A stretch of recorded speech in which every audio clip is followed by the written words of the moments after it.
খবর সবার? শহরের প্রত্যেকটা দিন কেমন ব্যস্ত দেখেছ? কি দ্রুত আর কষ্টের এই শহরের জীবন। চারদিকে শুধু উঁচু দালান কোঠা, আর মানুষজন যেন কাজের জন্য কেবল ছুটছে। কিন্তু তোমরা কি জানো একটা শহর সবচেয়ে ভয়ঙ্কর কোন দুর্যোগের মুখোমুখি হতে পারে? ভূমিকম্প। আর আজকে আমি শুনলাম টিচার ক্লাসকে নিয়ে কিভাবে ভূমিকম্পে নিরাপদ থাকা যায় সে বিষয়ে জানতে শিক্ষা সফরে যাবে। ওই তো সময় হয়ে গেছে, চলো চলো।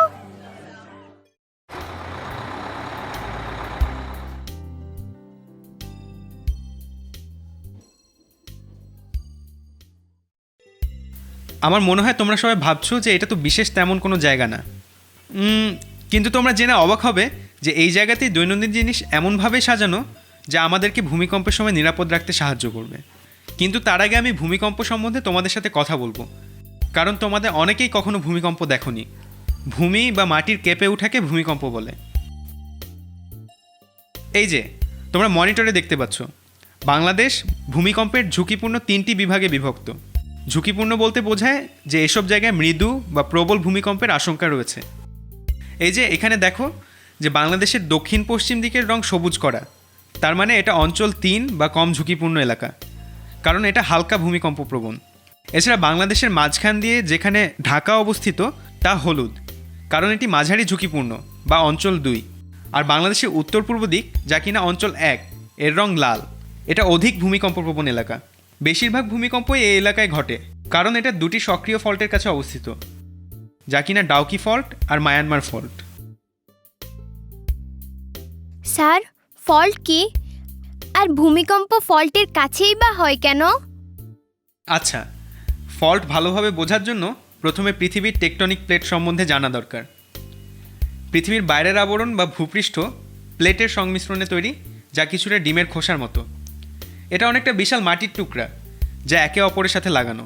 তো শিলার প্রশ্নের উত্তর হলো, ফল্ট হচ্ছে এমন এক জায়গা যেখানে এই প্লেটগুলি একত্রিত হয়েছে।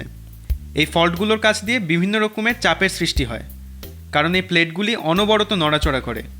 এই প্লেটগুলি একে অপরকে বছরে 10 সেন্টিমিটার পর্যন্ত নাড়াতে পারে। কখনো কখনো এই ফল্ট অভ্যন্তরীণ চাপের কারণে একে অপরের থেকে পিছলে যায়, ঠিক আমার হাতের মতো। এখানে যখন আমি এভাবে চাপ দিই আর হঠাৎ পিছলে হাত সরে যায়, তখন হাতটি প্রচণ্ডভাবে নড়ে ওঠে। ঠিক এইভাবে যখন প্লেটগুলো পিছলে যায়, তখন তা প্রচণ্ড শক্তিতে আমাদের ভূপৃষ্ঠকে নাড়িয়ে বা কাঁপিয়ে দেয়। ভূপৃষ্ঠের এই নাড়াচাড়া বা কম্পনকে আমরা ভূমিকম্প বলি। ভূমিকম্পের এই ভূপৃষ্ঠের নাড়াচাড়া কিন্তু বাড়িঘর, রাস্তাঘাট এসব ভেঙে দেবার মতো শক্তিশালী হতে পারে। আসলে ভূমিকম্প কতটা শক্তিশালী তা মাপার জন্য একটা স্কেল আছে। এই যে এটা হলো রিক্টার স্কেল। এই যে যন্ত্রটা দেখছো, এই যন্ত্রকে বলা হয় সিসমোগ্রাফ, যা ভূমিকম্পের কম্পন পরিমাপ করে। আমাদের দেশে বাংলাদেশ আবহাওয়া অধিদপ্তর এসব যন্ত্র দিয়ে দেশের ভিতরের ও চারদিকের ভূমিকম্প পর্যবেক্ষণ করে।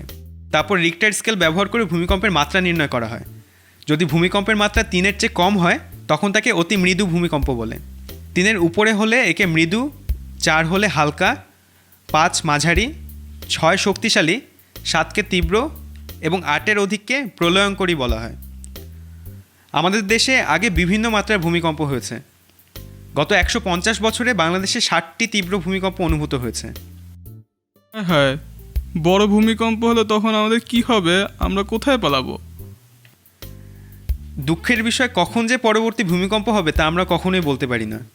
কিন্তু ভূমিকম্প যদি হয়, তাহলে প্রথমে যা করবে তা হলো নিজেকে শান্ত রাখবে, কারণ মাথা ঠান্ডা থাকলে তুমি নিজেকে যথাযথভাবে বাঁচাতে পারবে। দ্বিতীয়ত, তোমার মাথা হাত দিয়ে ঢেকে ফেলবে। তৃতীয়ত, মজবুত কিছু যেমন কোনো টেবিলের তলায় আশ্রয় নিবে।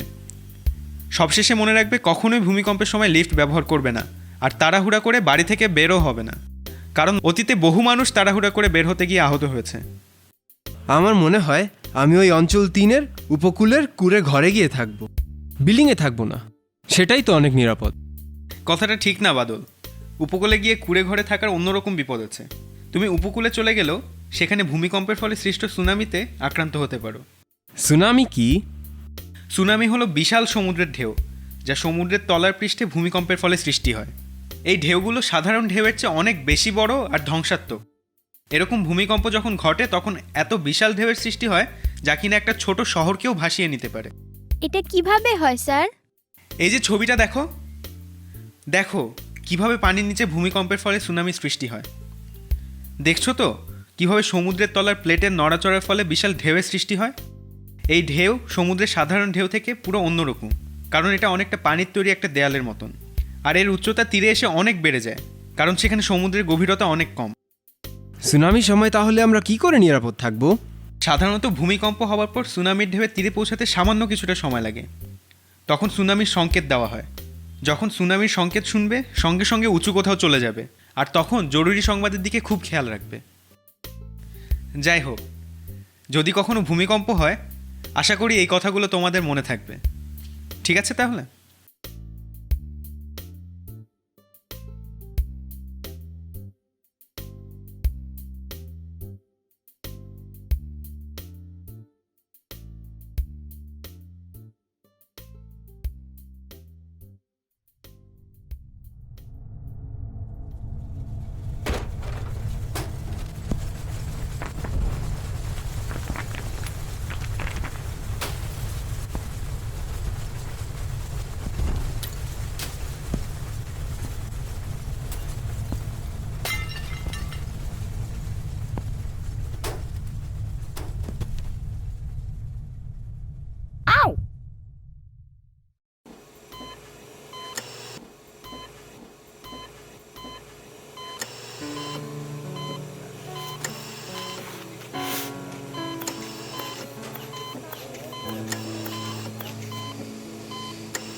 তিমুল, খুব খারাপ লাগছে তোমার এরকম একটা ঘটনা ঘটে গেল। যাক, আশা করি তুমি খুব তাড়াতাড়ি সুস্থ হয়ে উঠবে। স্কুলে দেখা হবে, ঠিক আছে? আমার ভুল হয়ে গেছে, আমি ভূমিকম্পর জিনিসগুলো খেয়াল করে শুনিনি। যদি খেয়াল করে শুনতাম তাহলে এগুলো কিছুই হতো না আমার। আর আমিও বাবা মাকে বলতে পারতাম কিভাবে বাসাটাকে নিরাপদ করা যায়। তিমুল, এরকম তো হয়। ভবিষ্যতে তুমি ভালো করার চেষ্টা করবে। খুব শীঘ্রই তোমার সাথে স্কুলে দেখা হবে। তোমরা তো আজকে অনেক কিছু শিখলে। মনে রাখবে, ভূমিকম্প হলে প্রথমত শান্ত থাকবে, দ্বিতীয়ত হাত দিয়ে আমাদের মাথা ঢেকে ফেলতে হবে, তৃতীয়ত আমাদের শক্ত আসবাবপত্রের নিচে আশ্রয় নিতে হবে। ঠিক আছে, এখন যাই। ভালোভাবে শিখো সবাই।